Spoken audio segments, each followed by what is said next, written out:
Еўрарадыё. Час ведаць, што адбываецца.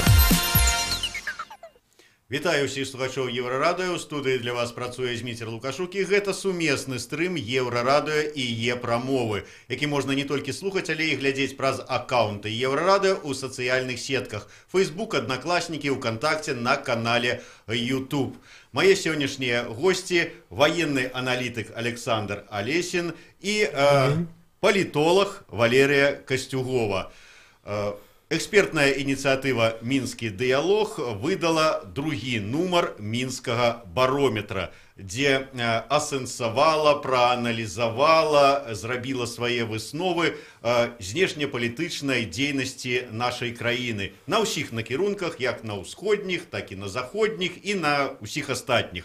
Вось мы зараз з нашымі гасцямі і абмяркуем гэта, на якіх жа накірунках у нас перамогі, на якіх можа быць паразы, на якіх ні шатка, ні валка, як кажуць.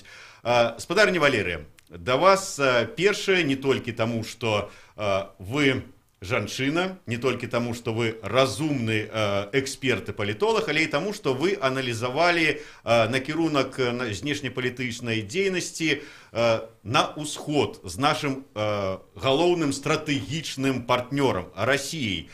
Вельмі шмат інфармацыйнага шуму вакол таго, што ў нас адбываецца ва ўзаемаадносінах з Расіяй. Гэта там і малочныя войны, і забарона на пастаўку калбас, там і яшчэ ўсяго рознага. На фоне пагаршэння ўзаемаадносінаў, канфрантацыі паміж Расіяй і Захадам вельмі ўсё это так не вельмі добра выглядае. Як вы ацэніце, які ўсё-такі ўзровень ўзаемаадносінаў, стасункаў поміж Белоруссией и Россией на сегодня? На сегодня уровень отношений между Белоруссией и Россией остается чрезвычайно высоким. Мы в союзном государстве, мы в Евразийском экономическом союзе вместе. И, кроме того, Россия наш главный торговый партнер. И мы тоже немалое место занимаем во внешней торговле России, не только вдоль на ее рынке, но и как транзитная территория. Ну, тем не менш, вот те ж самые войны, про якія мы кажем, молочные найперш, там, ці, скажем, постоянно знаходзяць нейкія неякасныя продукты там, наших мясных, колбасных прадпрыемстваў. Что гэта? Адкуль? Ну, это, как правило, защита внутреннего рынка российского, то есть и создание тепличных, можно сказать, условий для собственных производителей. С молочной продукцией, ну, если это интересно, я могу в двух словах примерно рассказать, как там происходило. То есть рынок производства молока в России последние годы рос и развивался. Контрсанкции, которые Кремль ввели на европейские санкции, коснулись как раз-таки молочной европейской продукции и создали дополнительные условия для развития отечественного производства.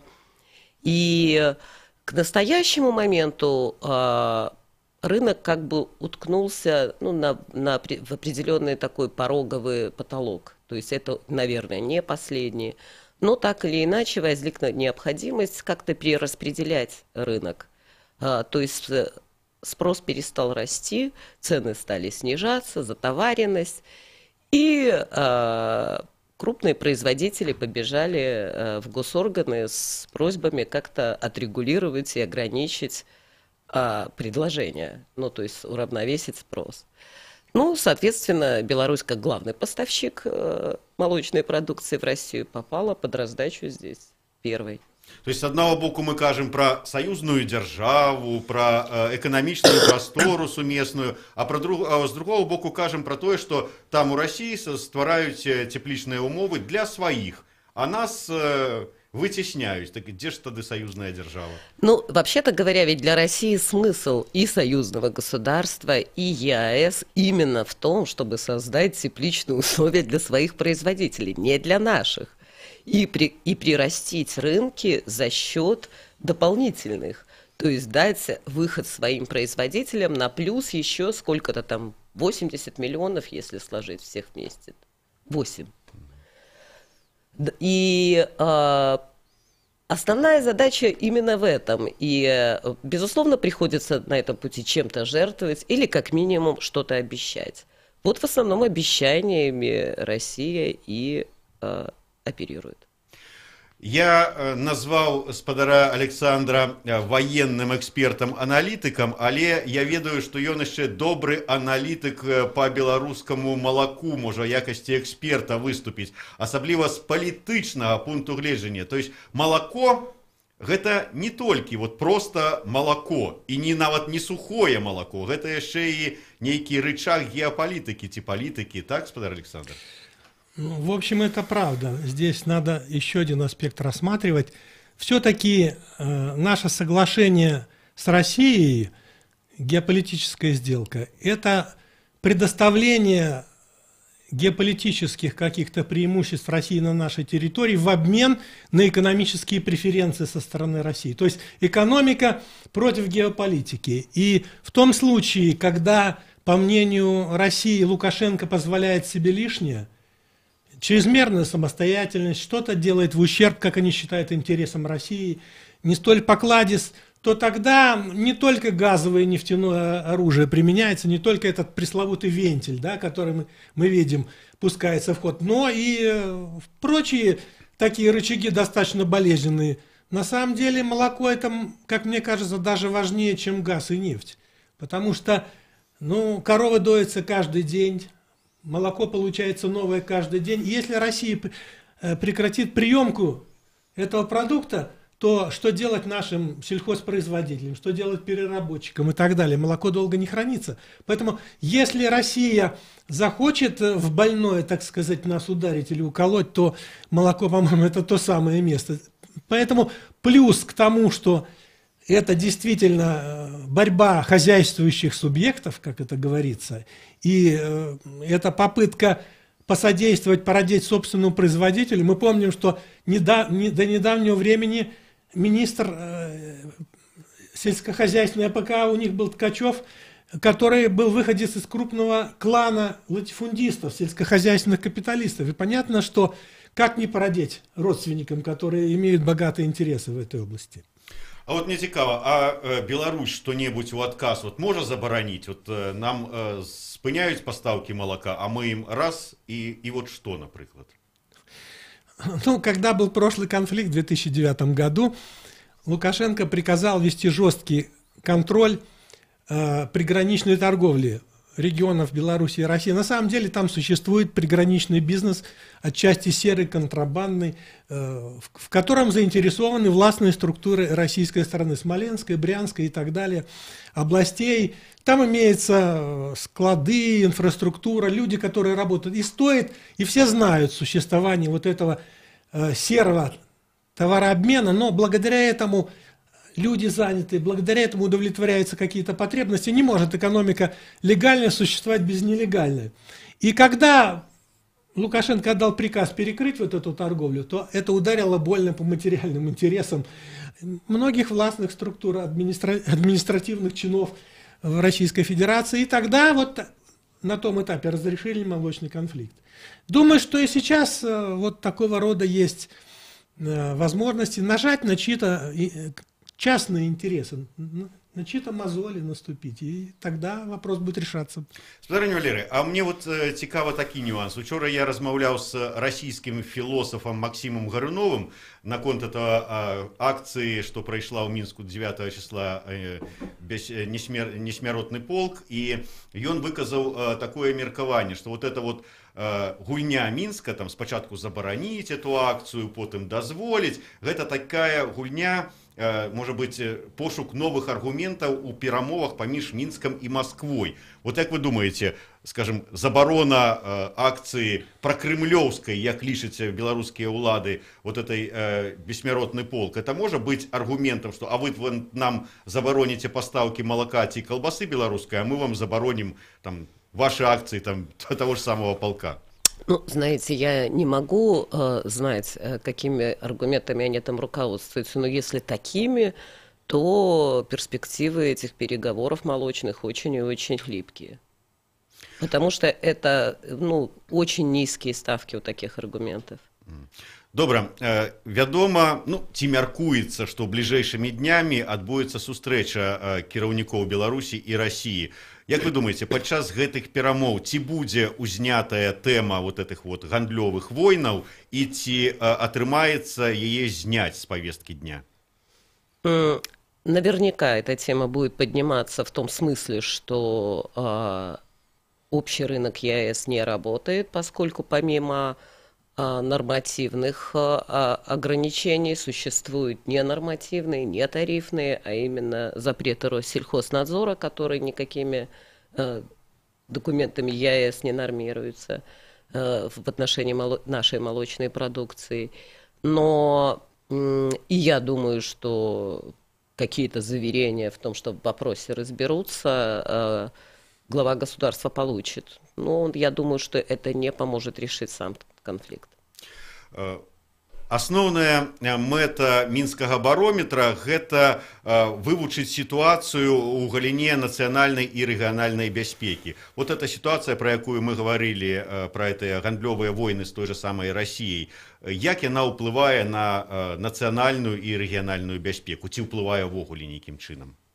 На мой взгляд, никак совершенно не воздействует, поскольку это все-таки какие-то частные вопросы.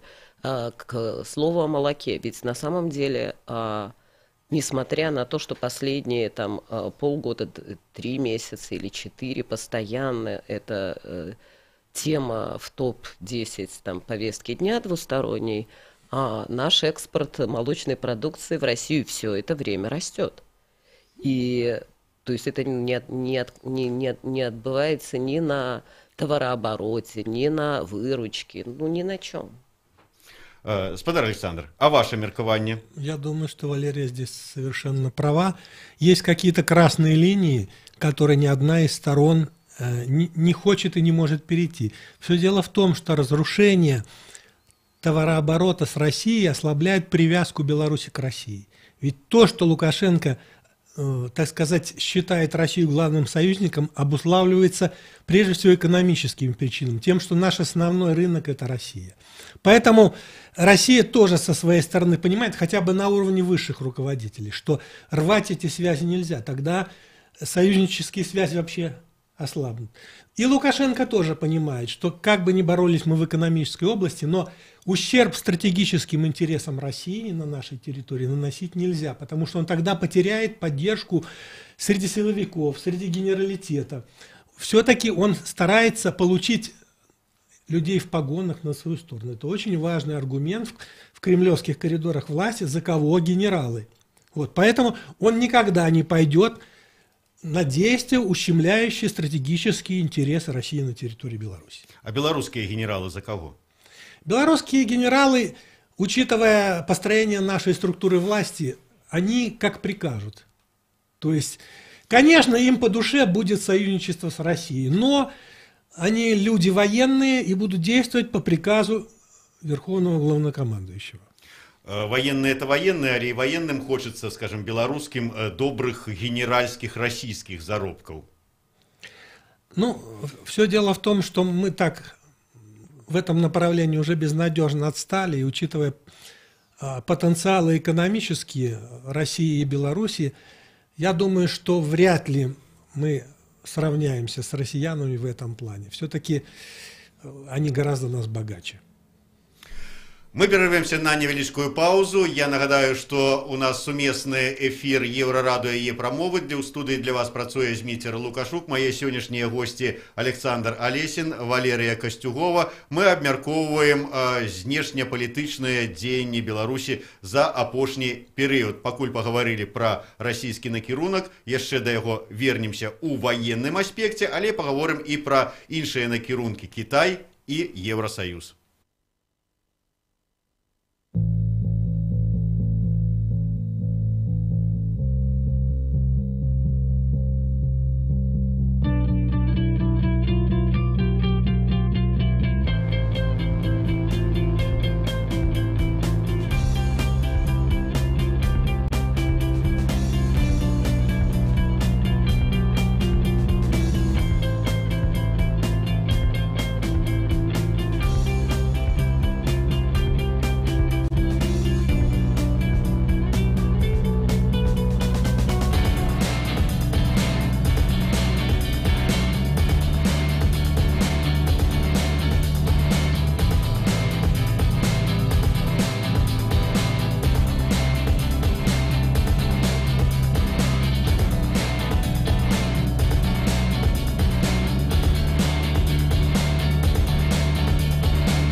Еўрарадыё. Час ведаць, што адбываецца. Вітаю, каротка пра асноўныя падзеі. Белтэлекам нагадвае карыстальнікам, каб адключалі мадэм падчас навальніцы. Навальнічныя разрады могуць уплываць на працу электрапрыбораў. Метэаралагічныя з'явы ствараюць электрамагнітны імпульс, з'яўляюцца магутная шырокапалосная перашкода, якая ўздзейнічае на працу бесправадных прыбораў Bluetooth, Wi-Fi і на працу электрычных сетак, тлумачаць на сайце прадпрыемства. Прадстаўнікі кампаніі звяртаюць увагу, што ўсе абаненты пагаджаюцца з парадкам аказання паслуг. Згодна з гэтым дакументам, каб пазбегнуць пашкоджанняў, трэба вельмі асцерагацца і навальніцы. Дарэчы, навальніцы ў нашай краіне пачнуцца ўжо, магчыма, ў нядзелю. Субота ж будзе сухая, без ападкаў. Вецер усходні, паўночна-ўсходні 3,8 метраў на секунду з парывамі да 14, уначы 4,10 цяпла, у дзень 19-24. А навальніцы па нашай краіне у выглядзе таксама і кораткачасовых дажджоў праімчацца ў нядзелю альбо ў панядзелак. 11 траўня на чэмпіянаце свету па хакею зборная Беларусі сустрэнецца з камандай Чэхіі. Гэта будзе 5-ты матч беларусаў на турніры. Папярэднія 4 скончыліся, нагадаю, паразамі. У нашых спартоўцаў 0 ачкоў. Яны займаюць апошняе 8-е месца ў групе А. Туннелепраходны механізаваны шчыт Алеся пачаў пракладаць туннель ад будучай станцыі сталічнага метро «Вакзальная» да станцыі «Кавальская слабада». Праходка папярэдняга туннелю ад станцыі «Вакзальнай» да юбілейнай плошчы закончылася напрыканцы сакавіка. Трэцяя лінія мінскага метрапалітэна, Зелёналужская, працягнецца на 17 кіламетраў, будзе налічваць 14 станцый і злучыць паўднёвыя і паўночныя раёны сталіцы з цэнтрам. Першыя 3 станцыі, 3-4 будуць гатовыя ўжо ў 2020 годзе.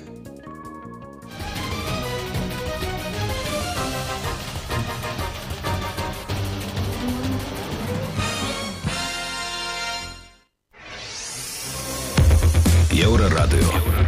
Час ведаць, што адбываецца.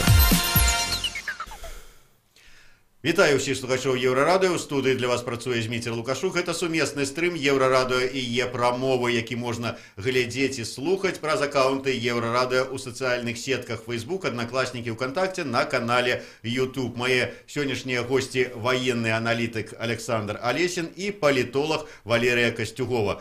В першай частцы нашай размовы мы гаварылі пра гандлёвыя войны з Расіяй, як это ўплывае на адносіны, на стан, увогуле на сітуацыю ў Беларусі. Зараз яшчэ адзін штрых ваенны. Гаспадар Александр, існуе такое меркаванне, што у гэтай галіне супрацоўніцтва ваеннай Расія робіць усё для таго, каб ваенныя сілы Беларусі прыйшлі ў заняпад, каб мы аслаблі да такой ступені, каб, я не ведаю, што тады з намі зрабіць. Вот сапраўды так ці не? Нет, это преувеличение, это некое утрирование. Но на самом деле, если мы посмотрим фактуру с начала 2000-х годов по настоящее время, то Россия практически не поставляла нам современных вооружений, и тем более на льготных условиях. Этот факт имеет место, и назывались следующие причины российской стороны, что самим не хватает производственной мощности, слабые. Второй аргумент, что Беларусь не платежеспособна в этом плане, очень дорого стоит вооружение современные. Зенитно-ракетный комплекс С-400 стоит от 600 до 700 миллионов долларов. Это весь наш военно-годовой бюджет. Вот. И третье соображение, это уже, так сказать, коммерсант раскрыл. Неназванные собеседники коммерсанта сказали, что они опасаются, что военные секреты, содержащиеся в новейших российских вооружениях, могут через территорию Беларуси утечь к потенциальному противнику. Что мы их продадим? Продадим, не продадим, но поэтому они не поставляют нам современных вооружений. Я думаю, что все-таки Россия не заинтересована в том, чтобы боеспособность белорусской армии выросла настолько, чтобы она стала играть какую-то самостоятельную роль. Особенно после событий в Украине. Я думаю, что россияне ожидают момента, когда белорусы попросят помощи военной, чтобы разместились российские военные контингенты на белорусской территории. И, конечно, в ожидании этого они не спешат нам предоставлять современные вооружения. То есть вот эта тенденция, очевидно, имеет место. Але я так разумею, что для нацыянальнай і рэгіянальнай у тым ліку бяспекі знаходжанне расійскіх кантынгентаў баз на тэрыторыі Беларусі гэта не вельмі добра.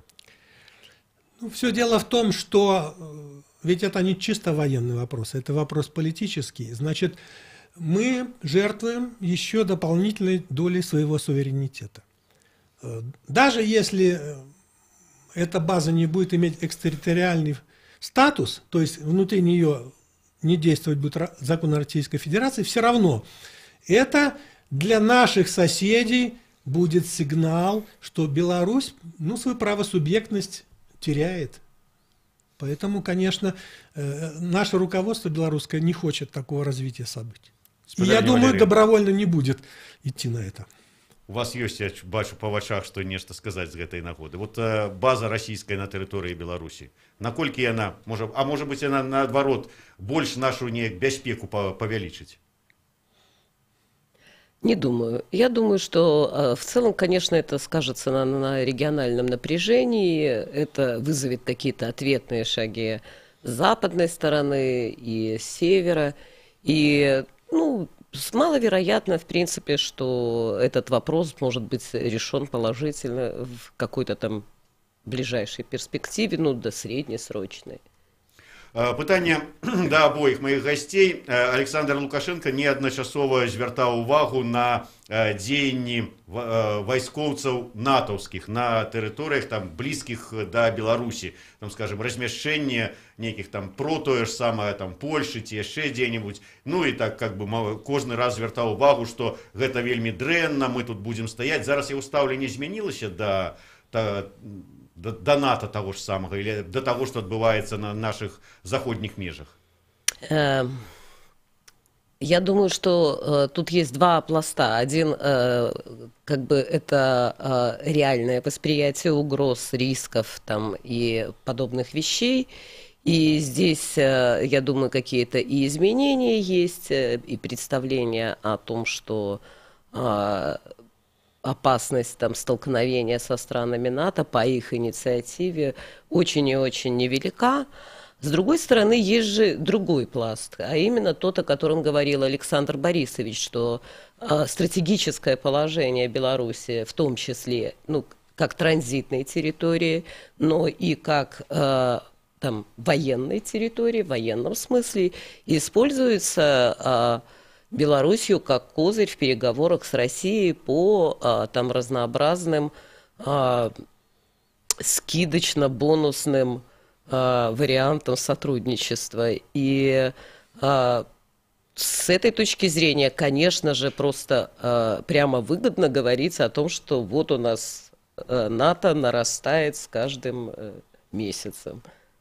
Спадар Александр, у мяне складывается такое ўражанне, что вот у военной галіне у нас зараз лепшее супрацоўніцтва с Китаем, чем с Россией.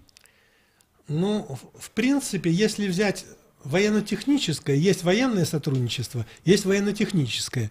То есть военное сотрудничество у нас, так сказать, на самой высокой ноте это с Россией. Мы проводим совместные учения. Запад, 2017, будет щит Союза учений. То есть военное сотрудничество очень на высоком уровне. А вот насчет военно-технического сотрудничества, факт такой, Россия нам не передает военных технологий современных, не организует на нашей территории совместное производство передовых вооружений.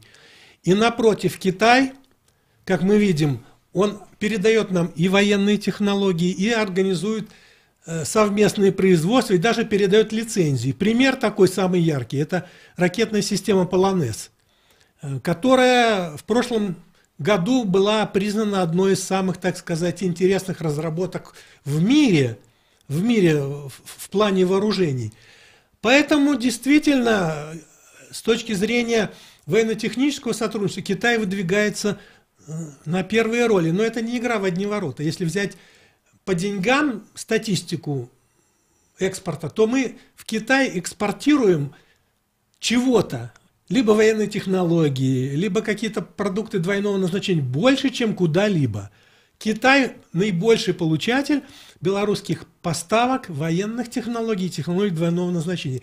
И думаю, что, как говорится, здесь не есть простая благодарность со стороны Китая, а здесь есть очень простой расчет. Где образуется вакуум какой-то, либо в политической, либо в экономической, либо в военно-технической области, тут же туда внедряется Китай. И это стратегия Китая на внешней арене. И как только Россия позволила себе, так сказать, эту нишу освободить в нашем сотрудничестве, тут же туда проник Китай. И Китай будет наращивать, я думаю, свои усилия. В Великом Камне планируется производство беспилотных авиационных устройств, электроники двойного назначения и так далее. Поэтому да, наш военно-технический партнер Китай наибольший. Наш пастаянны слухач і глядач Дмітрый Пятроў задае пытанне гасцям. Пракаментуйце, калі ласка, прапанову, якая прагучала на пасяджэнні Дзярждумы РФ 11 красавіка 2018 года от члена Политсовета «Единой России» по аннуляции распуска СССР в 91 году. Ну, тут я, по-перше, хотел бы нагадать спадару Пятрову, что декларацию об незалежности и суверенитете Россия подписала раней за Беларусь. Она отделилась от Беларуси, и мы ее отпустили. Тому, как бы, хто до кого будзе вяртацца, тут невядома. У мяне да вас іншае пытанне. Вы сказали про спадарня Валерия про тое, что найперш, как бы, калі казаць про саюзную державу, про эканамічны Евразийский союз, Россия перш за все клапоціцца про свои интересы, а нам там нешта абяцае, все абяцае. Спадар Александр рассказал про тое, что Россия не вельмі хоча з нами дзяліцца як технологиями, так и новой зброей. Тады узнікае законнае пытанне, а навошта нам усе гэта і саюзная дзяржава, і Евразийский союз, і АДКБ, і все астатняе? Ці дзейнічаюць яны ўвогуле?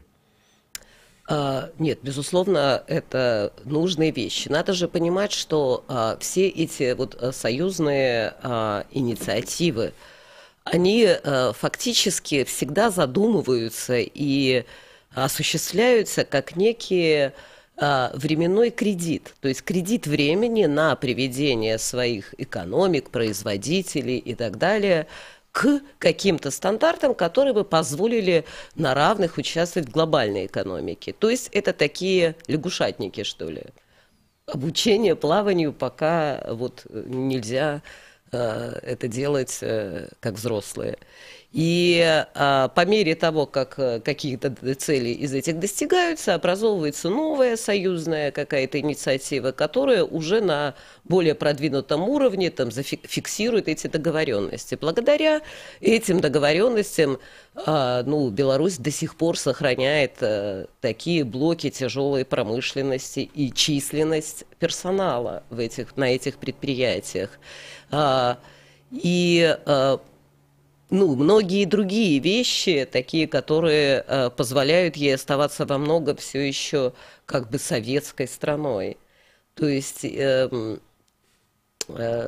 выгоды в этих объединениях взаимны. Для России и для нас тоже, конечно, да. Спадар Александр. Я бы еще такой аспект напомнил. Все-таки в основе отношений Беларуси и России лежит тот самый геополитический контракт, что мы в обмен на интеграционные, на союзнические отношения, так сказать, определенной степени тесноты, участие в российских интеграционных проектах, таких как ОДКБ, получаем от той же самой России экономические льготы, преференции, бонусы, там, топливо дешевле и так далее. Вот такая организация, как ОДКБ, с какой стороны Беларусь, так сказать, участвует в ней. Ведь это для защиты центральноазиатских государств, для прикрытия афганского направления. Так сказать, почему Беларусь там состоит, ведь мы так далеко на Западе. Все дело в том, что, опять же, это желание получить за это дело какие-то экономические бонусы. Я думаю, что это главное желание. Именно получить преференции, место на рынке на российском и ослабить пресс российский, так сказать, в области экономики. На завершение программы закранем все ж таки еўрапейскі вектор. Спадарня Валерыя, як змяніліся за апошнія некалькі месяцаў, калі змяніліся, канешне, ўзаемадачыненні паміж Евросоюзом и Беларусью?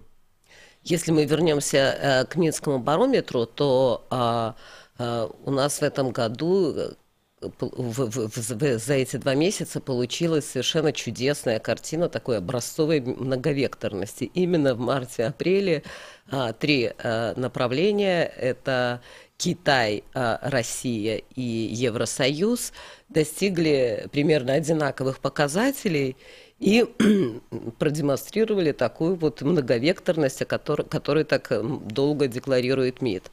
Это именно впервые у нас такое вышло.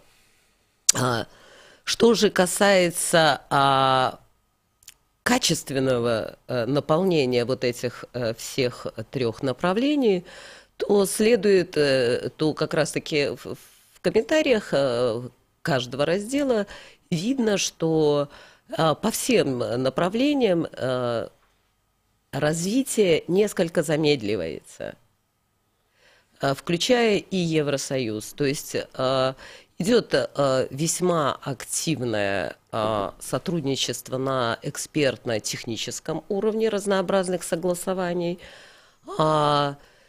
Идут некоторые расширения политических контактов с некоторыми странами, ну, например, с Германией.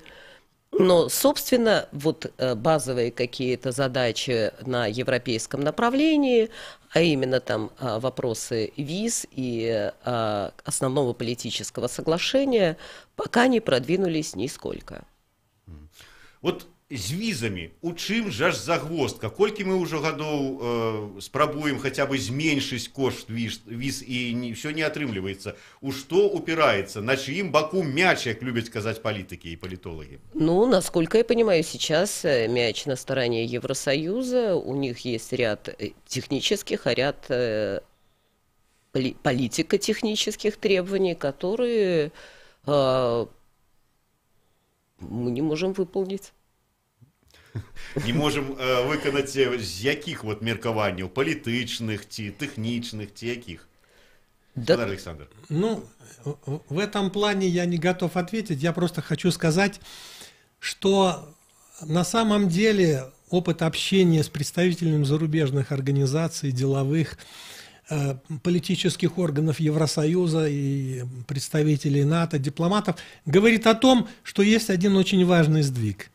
Раньше говорили о России и же с ними. Теперь на этом фоне российском все-таки Беларусь вычленили как субъект международного права, который имеет свои интересы, отдельные от России. И на самом деле прежде всего на Западе интересуются, насколько Беларусь самостоятельна, насколько она способна предпринимать на международной арене самостоятельные действия. И я думаю, как только мы сможем позиционировать себя в этом мире, и тогда все остальные вопросы, я думаю, будут решаться легче. Ну вось нарэшце трэці дзесятак гадоў незалежнасці Беларусі пайшоў і нас нарэшце вычленілі, як сказаў спадар Александр. Дзякуй вялікі. Я нагадаю, што ў мяне ў гасцях сёння былі палітолог Валерыя Касцюгова і ваенны аналітык Александр Алесін. З вами працаваў у студыі Зміцер Лукашук. Гэта быў сумесны стрым Еўрарадыё і Е-прамовы. Мы абмяркоўвалі зрухі, змены ці паразы дзеянняў Беларусі на знешнепалітычнай арэне. Слухайце і глядзіце Еўрарадыё.